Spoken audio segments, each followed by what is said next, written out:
Hi, my name is Jeff Slayton, and I'm an engineering and technology teacher here at Calloway County High School, and I'm the coach of U.S. First Robotics Team 3843. FIRST is an acronym for Inspiration and Recognition of Science and Technology. FIRST was founded in 1989 by Dean Kamen, the well-known inventor of the Segway and the insulin pump. Every year, FIRST Robotics hosts a robotics competition where teams of high school students compete to build robots. The tasks change every year, and teams are given a standard set of parts and the game details during the first weekend in January. They're given 6 weeks to construct a competitive robot. The 6-week build period was an exciting time.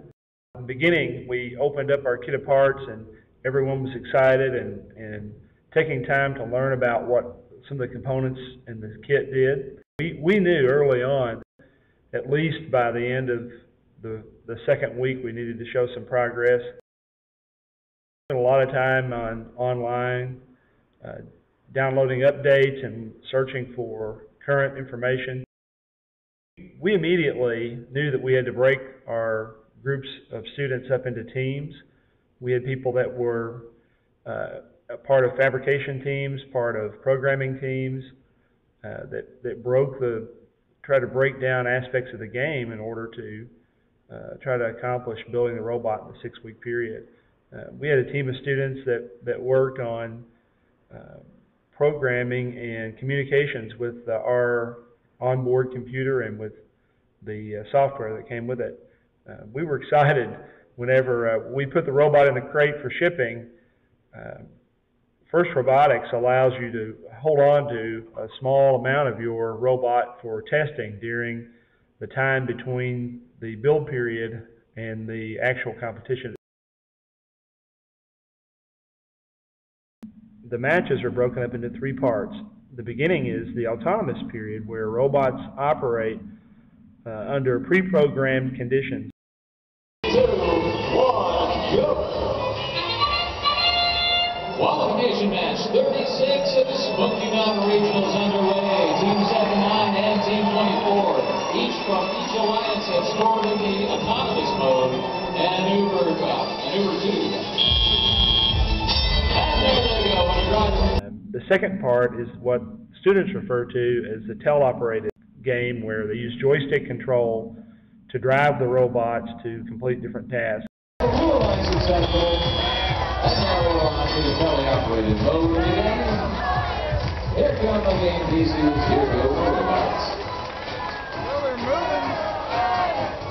FIRST Robotics has, as the third part of their competition, what they refer to as the end game. Let's see what happens with the mini-bots in those towers.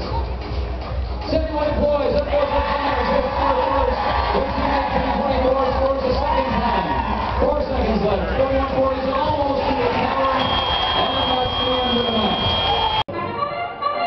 That is this qualification match. 31 from Knoxville, Tennessee. And again, that's moving on the round. 234, Cider Blues. They're on to 451 from Cider Blues for second. Uber 2. 2 seconds of almost there. The red line, 8.9 also has an Uber 2. This could be one incredible match. Here come the game pieces.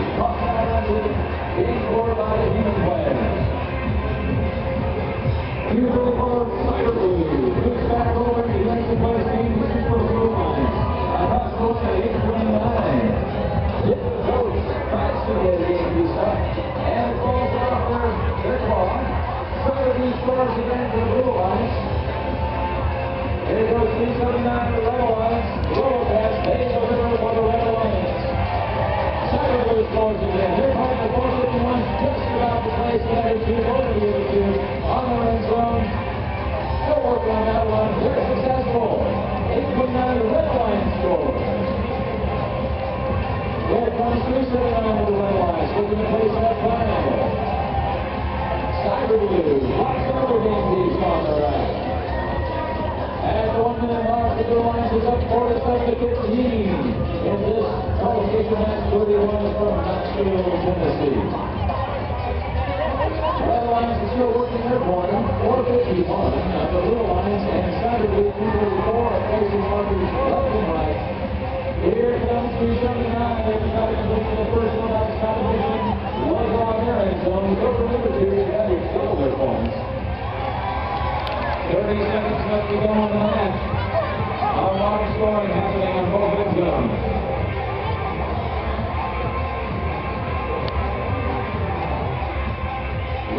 finishing out the final part of the match, the end game with the mini-box. And here we go. Cyberwood's already lined up. There's his 8.9 Red Alliance. Cyberwood delivers up over and score first 30 points for the Red Alliance. 5 seconds left. There goes another one. 3 seconds score for the Red Alliance. I'm Sid Martin. I'm a volunteer with these wonderful students here at the robotic team. Well, we've got 2 people here from the team, one from last year, Mitch Lewis and Simon Kopczyk. I spent 40 years working in industry as a field engineer and a business owner, and now I'm passing my lessons learned on to these students and the 30 other ones that are in the robotics team.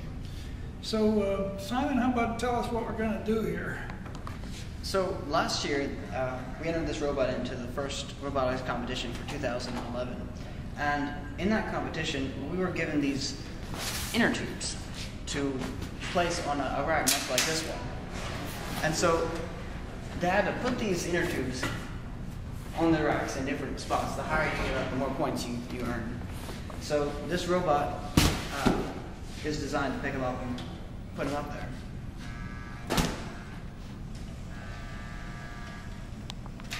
Hey, it reaches up to the top.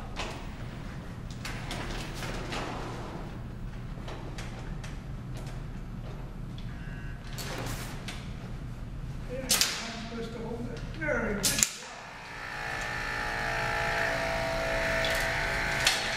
Good job.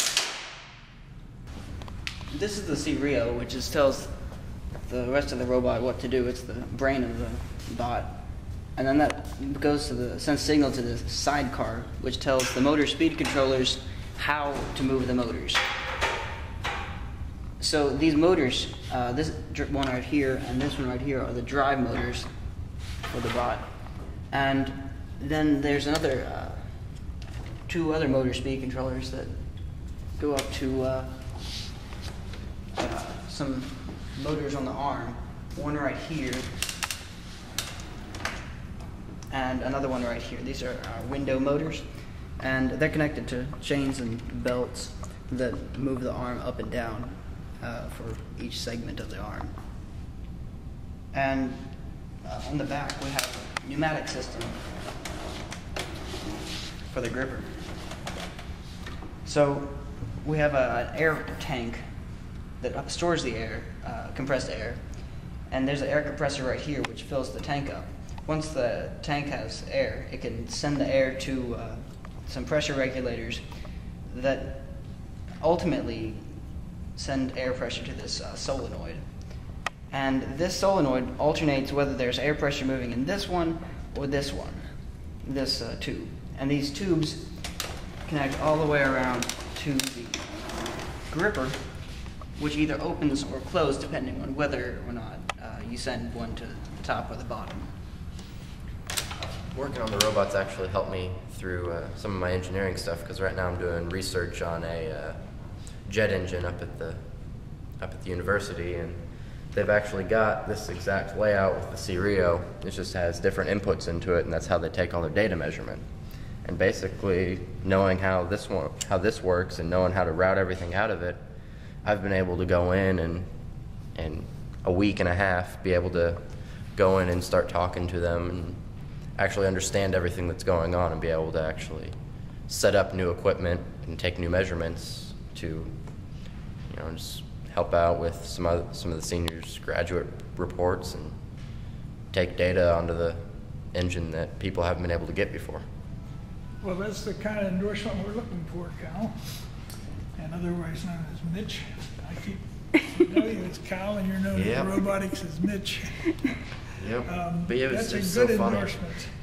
because we hooked that up, and they had to do some wiring, so everything. They're like, wait a second, you wired a robot, get over here. And they did that and came in and hooked everything up, and we actually had sensitive enough equipment that we were able to prove that the flow in the jet engine compressor is not steady. See, I've wanted to do something with our, I'll grab this over here. We've talked about the forces equal mass times acceleration. But in order to know that, we would have to know the pressures in this tube, is to determine the tightness of the t-shirt we put in here. Now this is broke at last week's football game when they were launching. But I thought it'd be really nice to put 3 or 4 sensors along here and measure the actual pressure behind the t-shirt as it's going out. Yeah. And with the same sensors, we could actually measure the increase in acceleration and the velocity in there. So it's good to hear you're working with sensors already, and it's been less than a year since you did this on the robot, which is another thing I'm trying to preach to the business people. We're actually training people here to go out and work in industry. And the funniest part about that is in that engine, there are sensors on some of the rotors that are that exact thing. They've got this little part drilled out, and there's a sensor that measures velocity of the wind speed, the degree that it's flowing at, and then the pressure behind it. Well, I'm glad to hear that you're applying what you learned here so quickly. Yeah. Thank you. And who do we have here today? Well, we have, these guys can introduce themselves. These are 3 students of the more than 30 we had total. These 3 guys are all former students of mine or current students of mine. Introduce yourselves. Let's start here. Jonathan Montgomery. I just pretty much done anything on the robot that needed to be done. I saw you doing a lot of work last year. Yeah. Well, what did you think of the year? I thought it was a pretty good year, and we had fun building it and stuff, and we learned the struggles and stuff it takes to build something like this. And all right, how about these other 2 fellows over here? I'm Beau Friend. What was exciting, or what did you think of last season? Well, it was very entertaining. There was many challenges that we had to meet to make this robot. You know, it was very neat and stuff. So. Yeah, it is quite amazing. I noticed something down in there. There's something broke down in there. Looks like that. This? Yeah, that hose broke off. How'd that happen? It's a good question, Mr. Slayton. Do you know? Well, some other students, none of these 3 happened to be with us, and we were testing out, so they're all excited that they didn't get the blame for it.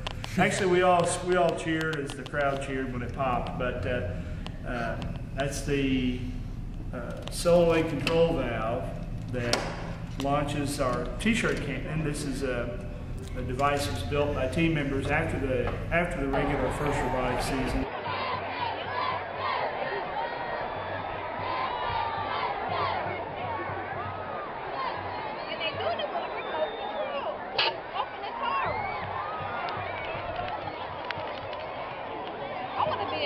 We're launching t-shirts at a football game Friday night, and on the last shot they broke the cannon. Literally the last shot of the night. Now, was that the only thing that ever broke?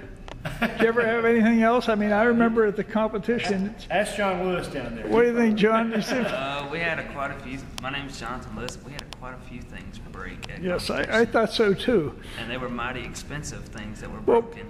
You know what I found was so amazing was that the students did the troubleshooting and repair. Did you feel the same way? When you had something break, Yeah, we took control of it most of the time to make sure things were running up and running. So would you recommend it to somebody else?